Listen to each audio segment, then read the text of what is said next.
বাবা নাকি জাহান্নামী? নাউযুবিল্লাহ। নাউযুবিল্লাহ। আমার নবীর মা বাবা কি জাহান্নামী? না। সুন্নাহ ওয়াল জামার আকীদা ইন্না ওয়ালিদা রাসূলুল্লাহ সাল্লাল্লাহু আলাইহি ওয়াসাল্লাম মিন আহলিন নাজাত। আমার নবীর মা এবং বাবা দুজনে জান্নাতে ছিলেন। সুবহানাল্লাহ। সুবহানাল্লাহ বলে। নবীর মা বাবা দুজনে জান্নাতে ছিলেন। তোমরা কেন তাদেরকে জাহান্নামী বলো? আমার আল্লাহ বলেন ওয়ালা সাউফা ইউতিকা রাব্বুকা ফাতারদা।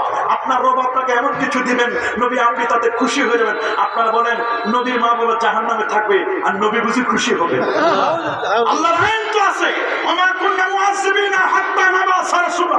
কোন রাসূল প্রেরণ না করলে আমি ওই সম্প্রদায়কে কখনো শাস্তি দেই না। নবীর মা বাবা যখন ছিল তখন কি কোনো নবী ছিল? কোন রাসূল ছিল? আল্লাহর আইনেও সেখানে তো নবী এবং রাসূল কেউ ছিল না। তারা জামানুল ফাতরাতের মধ্যে ছিল না। আল্লাহু আকবার। আল্লাহু আকবার। কবর জিয়ারত নবী নিজে কবর জিয়ারত করেছেন। সাহাবায়ে কেরামদেরকে কবরের কথা বলেছেন। যে শাবান মাসটা অতিবাহিত করছি 14 শাবান নবী কবরে গিয়েছিলেন জান্নাতুল বাকি আল গারকাদে। সুবহানাল্লাহ বলেন। কবরের কাছে গেলে কবর পূজা হয় না রে বাবা।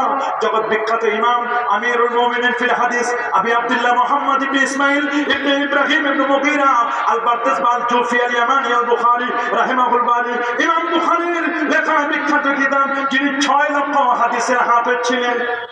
সুবহানাল্লাহ। 6 লক্ষ হাদিসের হাফেজ ইমাম বুখারী রাহমাতুল্লাহ আলাইহি। তিনি তার বুখারী শরীফ লিখেছেন আল জামিউল মুসনাদুস সহিহ আল মুখতাসার মিন উমুরি রাসূলিল্লাহ সাল্লাল্লাহু আলাইহি ওয়াসাল্লাম মিন সুনানিহি ওয়া আইয়ামিহি। তার বুখারী শরীফ লিখতে গিয়ে তিনি মুকদ্দমায় লিখেছেন মা সুন্নাতু হাদিসান। একটা হাদিস তাকবিরে তানকির, একটা হাদিসও আমি লিখি না। মা সুন্নাতু হাদিসান মা কাতাবতু হাদিসান ইল্লা কাসালতু। হাদিসটি লিখবার আগে, একটা হাদিস লেখার আগে আমি ওযু করেছি, গোসল করেছি, সুম্মা সাল্লাইতু রাকাতাইন, এরপর আমি 2 রাকাত নামাজ পড়েছি, সুম্মা ইস্তাগফারতু, এরপর আমি ইস্তিখারা করেছি, সুম্মা শারিবতু মা সামজম, এরপর আমি জমজমের পানি পান করেছি, এরপর আমি নিজেকে আমার রাসূলের রওজা মোবারকের সামনে আমি সঁপে দিয়েছি।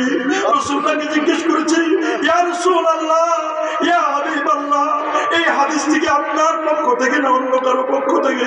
রওজা মোবারক থেকে ইঙ্গিত পেয়ে পেয়ে সুন্নাত ইয়াকান্তু বিসিহাতিহি, হাদিসের সিহাত নবীর থেকে ইশারা না পেয়ে একটা হাদিসও আমি আমার বুখারীর মধ্যে স্থান দেই নাই। সুবহানাল্লাহ। এতগুলো হাদিস লিখতে গিয়ে 7375টি হাদিস লিখতে গিয়ে ইমাম বুখারী আমার নবীর রওজার কাছে গেলেন। তোমরা যারা বলো নবীর রওজায় যাওয়ার দরকার নয়, তোমরা যারা মক্কা শরীফে হজ করে চলে আসো, বলে নবী মরে পচে গলে শেষ। ওরে বাবা, আমার নবী মরে পচে গলে শেষ নয়, আল্লাহর নবী হায়াতুন নবী। আপনারা দেখেন আমার নবী কি নবী? সবার মুখে কি নবী? রাসূল হায়াতুন নবী। একমাত্র নয়, শত শত হাদিসের প্রমাণ আছে না? একই নবী মরে পচে গলে শেষ। নো, আমার রাসূল তো নিজেই কবর যেমন জিয়ারত করেছেন, নবী কবর জিয়ারতের কথা বলেছেন। রাসূল বলেন কুনতু নাহাইতুকুম আন জিয়ারাতিল কুবুর, আমি তোমাদেরকে কালে কবর জিয়ারত করতে নিষেধ করতাম। আলান ফাজুরুহা, তোমরা এখন কবর জিয়ারত করো। ফাইন্নাহা তুযাক্কিরুল মাউতা, আরে কবর জিয়ারত করে মৃত্যুর কথা মনে পড়ে। তুযাক্কিরুল আখিরা, আখিরাতের স্মরণিকা হয়। ও তুজাহিদু আনিদ দুনিয়া, লোকটি দুনিয়া থেকে বিমুখে আল্লাহর দিকে মনোনিবেশ করে। আমরা কি কবর জিয়ারত করব না?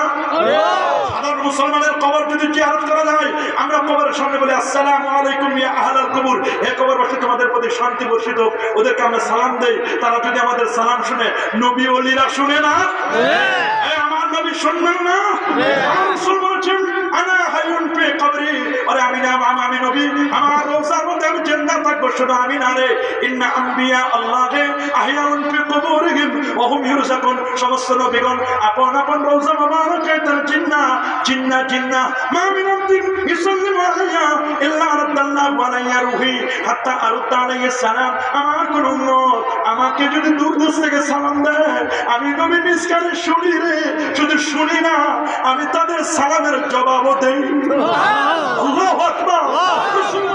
মান হাজ্জা ওয়া লাম ইয়াজুর কবরি, হজ করতে গেলা আমি নবীর রওজা জিয়ারত করলাম না, আমার তো কষ্ট দিলা।